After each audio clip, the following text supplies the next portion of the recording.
অনেকেই আমাকে টেলিফোন করছেন, বন্ধু তুই আসছিস কিনা? আমি বললাম তো আসতেছি, রিস্কায় চড়ছি। তা আসলে খুব ভালো লাগলো যে এতদিন পর আমরা সব বন্ধু মিলে একত্রিত হয়ে আজকে মনের অভিব্যক্তি প্রকাশ করতে পারতেছি। আজকে আমাদের ছেলে মেয়ে এখানে উপস্থিত আছে এবং আমরা জানতে পারতেছি আমাদের ছেলে মেয়েরা কি করে। এটা বিরাট আমাদের অর্জন, কারণ আমরা যে বয়সে আজকে এসে উপনীত হয়েছি, আজকে আমাদের এই বন্ধুদের সবারই দরকার, খুবই দরকার। কারণ আমরা এই এলাকায় বসবাস করি, আমাদের ছেলে মেয়ে আছে, তারা বিভিন্ন জায়গায় জব করতেছে বা তাদের বিবাহ শাদী দেব বা কেউ বিপদে পড়তেছে। আজকে যদি সহযোগিতার হাত বাড়াতে পারি আমরা, তাহলে আমরা সকলের সম্মিলিত অর্জনটা আমাদের একজন বন্ধুর জন্য বিরাট উপকার আসবে। যেটা উদ্যোগ নিয়েছে, আসলে আমাদের সকল বন্ধুদের তরফ থেকে আমরা সার্বিক সহযোগিতা করব, এটা আমাদের সকলের জন্য ইচ্ছা শক্তি থাকে। তা আমি আমার পরিচয়টা একটু দিচ্ছি। আমি এখানে সায়েন্সের স্টুডেন্ট ছিলাম। আমরা এখানে তপন, রানা, আমি, নাজমুল, আনোয়ার, আমরা অনেকেই ছিলাম সায়েন্সে। এখানে আতাউর আছে, রাজু আছে, এখানে আমি দেখলাম বেশ কয়েকজন, তপন আছে, কমার্সে ছিল। তো আমরা এখানে যখন আমরা এসএসসি পাস করলাম, পাস করার পর আমাদের বন্ধুত্বের মধ্যে অনেক বিচ্ছিন্নতা আসলো। কারণ কেউ কামেকেল, কেউ ঢাকা ইউনিভার্সিটি, কেউ রাজশাহী ইউনিভার্সিটি। তার সৌভাগ্য হয়েছে আমার রাজশাহী ইউনিভার্সিটিতে পড়ার। আমি ম্যাথমেটিক্স থেকে সেখান থেকে মাস্টার্স কমপ্লিট করেছি। কমপ্লিট করার পর গ্রামীণ ব্যাংকে ঢুকলাম সিনিয়র অফিসার পদে। ঢোকার পর এখন চাকরি করতে করতে জোনাল ম্যানেজার হিসেবে আছি, এজিএম হিসেবে আছি রংপুরে।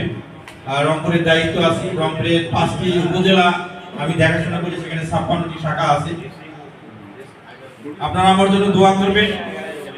বন্ধুত্বের কাছে এতটুকু দোয়া যে আমার একটা মেয়ে, যে মেয়েটা ঢাকা ডেন্টাল কলেজে পড়ে, সরকারি ডেন্টালে, এখন 3rd ইয়ারে, আর একটি ছেলে রংপুরে পড়ে ইন্টারমিডিয়েটে, সে আগামী বছর পরীক্ষা দেবে। তো এখানে যারা আছেন আরো আমার খুব কাছের বন্ধু হাবিজুরকে আমি একটু আমার কাছে যাচ্ছি। হাবিজুরকে কাছে যাচ্ছি কারণ আসলে আমরা সেই কি বলবো ক্লাস 6 থেকে একত্রে পড়ছিলাম, খুব কাছের বন্ধু। কাজল ছিল, কাজলকে দেখলাম, আমরা প্রাইমারিতে পড়ছিলাম আমরা। আসলে খুব শিক্ষারণ হয় যে আসলে এত ভালো লাগে তখনকার দিনগুলো আজকে এসে এই জায়গায় যে এতটুকু পাচ্ছি, মনের আবেগটা প্রকাশ করতে পারছি, খুব ভালো লাগতেছে, খুবই ভালো লাগতেছে। তা আমরা আসলে আমরা সকলের সহযোগিতা পাবো। আমরা যে যেখানেই থাকি না কেন, যে কথাটা বললো যে আমরা বন্ধুত্বের সহযোগিতায় এগিয়ে যাব। যেমন তখন আমাকে একদিন টেলিফোন করলো, নাজমুল কি ব্যাপার, কোথায় আছিস? আমি বললাম দোস্ত আমি তো রংপুরে আছি। ভাই আমার এক চাচাতো ভাই তোর আন্ডারে চাকরি করে। এই যে ওর চাচাতো ভাই আমার আন্ডারে চাকরি করে, তাহলে আমার সহযোগিতা সে পাবে, এটা স্বাভাবিক। সে আমার ফ্রেন্ডের ছোট ভাই। তা আমরা এটা যদি আরো বড় পরিসর করে এটা আমরা আয়োজন করতে চাচ্ছি, এটা আসলে আমাদের জন্য তখন ভালো হবে। তা বন্ধুত্বের খাতির নিয়ে বলবো, এখানে যারা আমরা উপস্থিত হয়েছি, আগামীতে আরো যারা কাছাকাছি আছে সবাইকে আমরা আমন্ত্রণ করিয়ে এবং তাদেরকে নিয়ে আসার ব্যবস্থা করব। আমি এখানে দেখলাম আমাদের কষাকাটার বন্ধুরা খুবই উৎসাহী এবং তারা খুব অগ্রণী ভূমিকা পালন করছে। তারা একত্রিত হয়ে আসছে, কিন্তু আমরা যারা এখানে আশেপাশে যারা থাকি তারাই কিন্তু আজকে উপস্থিত নাই। সম্রাট নাই, মনসুর নাই, লিটন নাই। আমি আসলে তাদের আরো উপস্থিতি কামনা করছিলাম যে তারা থাকে আসলে আমাদের এই অনুষ্ঠানটা আরো প্রাণবন্ত করে তুলবে, এটা আমাদের প্রত্যাশা ছিল। তো আমাদের মামনিরাও এখানে আসে, যেহেতু এখানে উপস্থিত হয়েছি, আমরা সবাই সবার অভিজ্ঞতা শেয়ার করতে চাচ্ছি।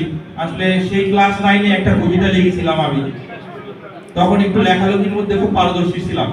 এখন তো আর সেই বয়স নেই, লেখাপড়া করছি ম্যাথমেটিক্স থেকে, সে ভাষা হারিয়ে ফেলেছি। আবার গ্রামীণ ব্যাংকে, যেখানে তৃণমূল গরিব মানুষের সঙ্গে মিশে কাজ করা আমার দায়িত্ব। আমার আন্ডারে 465 জন সহকর্মী আছে, তাদেরকে পরিচালনা করি। এখন সবকিছু ভুলে গেছি। একটু বলবো নিজের লেখা কবিতা, স্বরচিত কবিতা। শহীদ তোমরা, তোমরা আমাদের ভাই, চিরদিন তোমাদের স্মরণ রাখবো, ভুলে যেতে কবু নাহি চাই। রাখবো আমরা তোমাদের নাম বাংলার স্মৃতিপটে, শুনবো আমরা তোমাদের কথা স্বাধীন বাংলাদেশে। তোমরা ছিলে সেদিন নবজাগরণের উষার প্রদীপ, জ্বালিয়ে দিতে সবার মাঝে আলোর ইঙ্গিত। কোথা থেকে আসলো তুফান, নিয়ে গেল তোমাদের প্রাণ। শহীদ হলেন সালাম, রফিক, জব্বার, আরো অনেক ভাই। আমরা তোমাদের আত্মার প্রতি সালাম জানাই। আসসালামু আলাইকুম।